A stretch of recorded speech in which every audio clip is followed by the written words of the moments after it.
Pessoal, tudo bem? Voltando aí para mais um vídeo.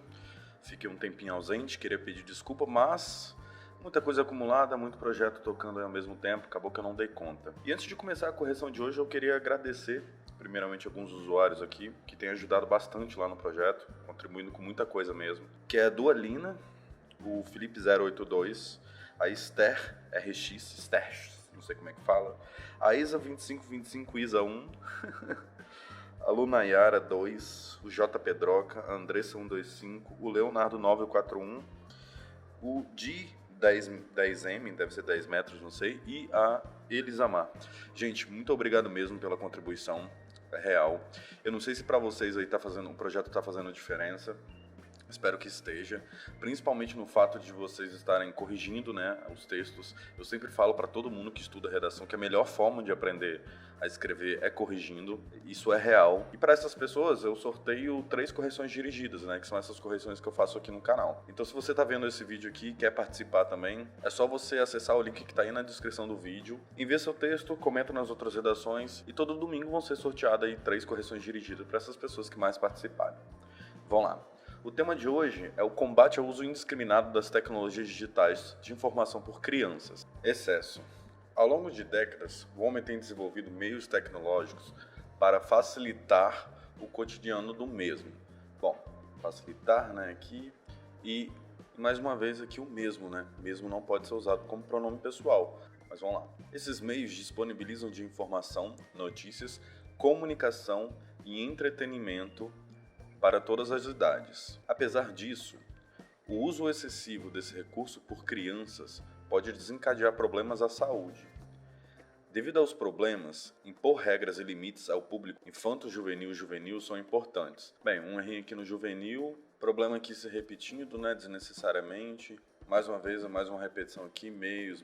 Algum probleminha com uso de pronome, digitação, nada muito grave. Faltou aqui também uma vírgulazinha, né? Ao longo de décadas, vírgula, o homem tem desenvolvido.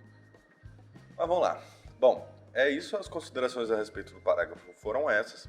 Então a ideia que eu pude depreender aqui, que a gente conseguiu absorver desse parágrafo, é a tese de que, ao longo de décadas, né, o homem desenvolveu meios tecnológicos de comunicação capazes de facilitar o cotidiano.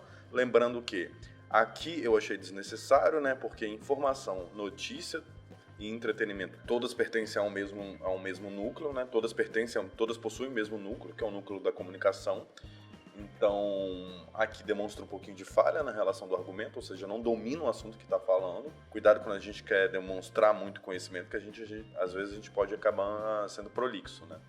Isso não é uma coisa boa na redação. Então, essa é a tese dela, que a tecnologia é uma coisa boa, trouxe benefícios à humanidade, porém o uso excessivo dessa tecnologia, principalmente pelo público infantil, causa problemas sérios aí na área da saúde e por isso ele vai precisar de limites e regras aí para o seu uso.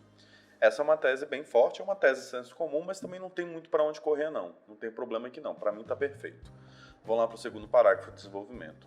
Em relação às regras, mais uma vez, errinhos bobos, né? Impor regras é ensiná-las a colocar em prática, vírgula, estimula o caráter moral da criança. Além disso, na sociedade contemporânea, a maior parte das crianças passam o dia em creches.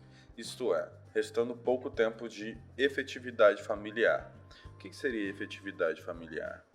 Cuidado com essas expressões vazias de conteúdo que só está na sua cabeça, que só você sabe, entende? Efetividade familiar supõe que você esteja falando sobre a efetividade no sentido de ser família, de ser pai, de ser mãe, né? Porque pai e mãe tem que criar, né? Então eu acho que você está querendo dizer nesse sentido de efetividade. Porém, eu não sou obrigado a saber. É uma expressão muito vazia, muito aberta, assim. Cuidado, porque acontece isso aqui. Fica um argumento que eu não sei do que você está falando. Mas vamos lá. Na sociedade contemporânea, a maior parte das crianças passam o dia em creche, restando pouco tempo de efetivada. Esse tempo escasso se agrava mais se não houver limite de uso pelos pais. Bom, aqui você finaliza com esse tempo escasso se agrava mais se não houver limite de uso pelos pais. Se não houver limite de uso pelos pais. O que eu tô entendendo aqui? Lógico, eu já entendi mais uma vez que você está falando sobre os usos da tecnologia. e que aqui você iria falar sobre a importância dos limites para combater isso. Estruturalmente, você pensou nisso certinho. Aqui você falou sobre as regras, aqui você falou sobre os limites. Show, você já está aprendendo a desenvolver a estrutura. Porém, os seus argumentos estão muito confusos. Presta atenção nas expressões, leia os períodos isoladamente e perceba quando eles não fizerem sentido. Olha só, esse tempo escasso se agrava mais se não houver limite de uso pelos pais. Aqui, que tempo escasso é esse que você está se referindo? É aqui, ó, restando pouco tempo de efetividade dos pais. E aqui você diz que as crianças passam o dia em creches, ou seja, o tempo escasso que você está querendo dizer aqui é sobre as crianças. Então o limite de uso aqui, você está se referindo a creches. Então fica assim uma coisa muito perigosa. Você está querendo dizer que então as crianças têm que passar menos tempo nas creches, e já aí você já tangenciou o tema, porque o tema está falando do uso indiscriminado de tecnologia, e aqui você está falando das creches como culpada. Entende? Então, olha só, é um parágrafo inteiro problemático que vai te jogar uma nota lá embaixo por tangenciamento, porque você, apesar de eu saber, apesar de eu conseguir sentir o que você está querendo dizer, não é isso que está escrito.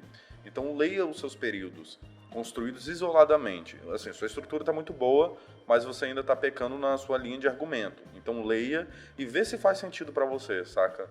Se não fizer sentido, cuidado, entendeu? Se você está falando uma coisa num período que você está remetendo ao período anterior, certifica de que a coisa que você está falando realmente está lá no período anterior e não no parágrafo anterior. Porque às vezes a gente está escrevendo alguma coisa e esquece de que um período ele está falando sobre o período que acabou de passar. Período, para quem não sabe, é do começo do ponto final até o ponto final. Então, se você está falando de um período, você está discordando de um raciocínio que você falou no texto.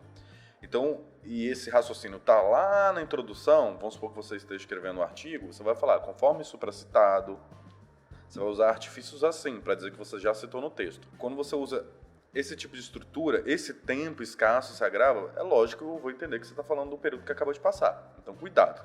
Vamos lá para a conclusão. Diante dos fatos citados, percebe-se que o excesso do uso de canais digitais por crianças causa sérios problemas. Bom, eu ainda não entendi.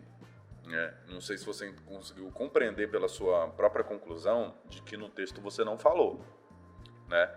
Você tentou falar aí, tangenciou no segundo, no primeiro você jogou um senso comum de depressão, ansiedade, mas explicar a problemática do combate você não explicou, né? Então vamos ver o que você vai concluir aqui. Tome-se que o combate aos meios tecnológicos será positivo se haver empenho de mães, pais e familiares. Se houver, né? Se houver o empenho da mãe, aqui está em terceira pessoa. Pais e familiares. A dedicação da população é fundamental para precaver as gerações futuras dos tais malefícios. Bom, o que a gente tem para falar a respeito dessa estrutura? Aqui, basicamente, ela culpa os pais, né?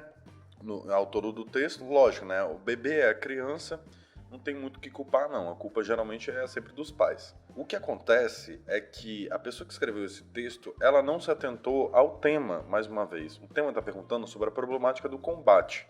Ela não está perguntando sobre quem é responsável, né? Ela está perguntando sobre quem deve combater, ou seja, o que deve ser feito. E muitas vezes, você dizer que os pais devem se precaver, igual aqui, ó. O empenho, quando tiver um empenho de pais e familiares. E aí você percebe, lógico, isso aqui se remetendo à ideia de impor regras e limites. Porém, muitas vezes esses pais não têm noção de que a tecnologia pode causar esses malefícios, sacou? Então, isso já é um empecilho da problemática do combate. Como é que você coloca numa proposta de conclusão, numa proposta de intervenção, uma solução que propõe um empenho de pais e familiares no combate dessa problemática, quando a problemática também deriva do fato dos pais não terem essa noção, os pais não saberem que isso é prejudicial? Eu conheço vários. Inclusive, há uma curiosidade aqui para esse tema, que é em relação ao atraso de fala. Eu conheci pelo menos 2 pessoas que tiveram filho agora, né, recentemente, aí nos últimos 5 anos, e que não tiveram atraso de fala para aprender a falar. E aí uma delas, a pediatra falou que isso está relacionado ao uso do celular. Por exemplo, Os pais, na hora de estão muito ocupados, aí a criança bota lá uma galinha pintadinha, aquele porquinho que eu não sei o nome, não sei o nome de desenho nenhum dessa geração de agora. Mas o que esses desenhos, qual é o propósito desses desenhos? É para hipnotizar mesmo, para interter as cores, o som, é tudo milimetricamente pensado para poder prender a atenção da criança. Eu não sei se você já teve a oportunidade de ver uma criança hipnotizada por esse desenho, mas você coloca o desenho e a criança parece que vai para outra dimensão, sacou? Isso causa o que de problemática? Porque a criança, se ela tivesse num tempo fora dessa tecnologia, ela possivelmente estaria treinando aí a comunicação dela com o ambiente. Ela estaria explorando, que é o que uma criança tem que fazer, né? O pai não tem que colocar um celular na mão da criança porque a criança está fazendo bagunça.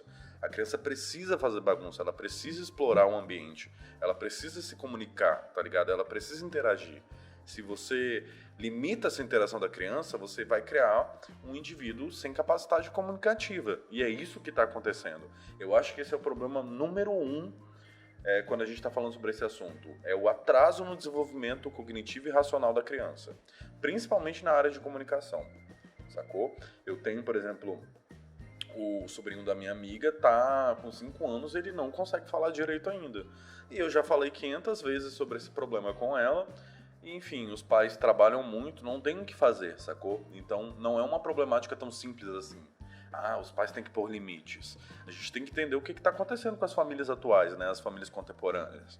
Os pais não estão tendo tempo de educar os filhos e aí acabam tendo que submeter esse tipo de uso de tecnologia.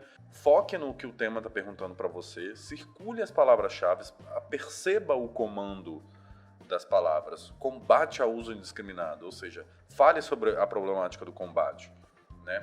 Estruture isso, faça perguntas ao tema, estruture sua redação antes de escrever, que eu tenho certeza que você vai melhorar muito. No mais, eu acho que sua estrutura está muito boa, só faltou mesmo dar uma revisada aí nessa linha de raciocínio que você construiu aqui. Agora vamos passar aí para a pontuação. Já aqui no site, né, ela está aí com a média de 600 pontos, vamos ver quanto que vai ficar aí com a nossa soma. Para a competência número 1, eu achei que foram muitos erros, assim. Lógico, eu não tenho respaldo para estar corrigindo essa competência não, gente, porque eu não sou letrista. Mas, assim, nas minhas contas e pelo que eu pude perceber ali do texto, eu vou dar 120. Lembrando que qualquer discordância, se você percebeu que eu fiz alguma coisa de errado ou não concordou, pode ficar livre aí nos comentários, isso é muito importante para a construção de conhecimento. Eu não estou aqui para passar uma verdade absoluta, então não hesite em me confrontar se você achar que não concordou com algum ponto meu, ok? Para a competência de número 2, para a compreensão da proposta, eu vou dar 120 também. Eu poderia dar menos aqui, porque teve muito problema em relação à estrutura. Mas a pessoa tentou aí contextualizar, a pessoa apresentou contextualização, mesmo que fraca, apresentou aí uma estrutura de dissertativa argumentativa muito boa, só teve algumas falhas mesmo nos argumentos, mas isso é uma problemática da competência de número 3, que eu vou dar 80, porque como vocês puderam perceber, enfim, muito argumento que não está muito bem construído, ou seja, não faz sentido, eles não se relacionam de maneira consistente. Então é assim, eu vou dar 80 nessa competência que eu achei ela bem problemática. Na competência 4, que em relação à demonstração de conhecimento para a construção, nada mais é do que o uso de conectivos. E eu achei assim, faltou bastante. Na questão de elaboração da proposta de intervenção, eu vou dar 120 também. Eu daria 80. Por quê? Porque além de não estar muito conectado com o desenvolvimento no texto, apesar de pertencer ao mesmo assunto, além de também não estar muito detalhada, ela falha justamente porque o texto falhou como na estrutura toda. Então por isso que eu não vou penalizar. Eu já penalizei lá nos argumentos, na competência 3, e por isso eu não vou penalizar na competência 5. Então eu vou deixar com 120 também. A média aí ficou 580, deixa eu só conferir aqui. E aí a nota ficou 560, né? Um pouquinho abaixo, né? 40 pontos abaixo, mas aí ficou 580 na média geral. E é isso, gente. Essa foi a correção de hoje. Espero que vocês tenham gostado. E mais uma vez, obrigado aí pelos usuários que estão participando da plataforma e finalmente está acontecendo. E eu estou bem animado. Obrigado mesmo, gente. Tchau, tchau.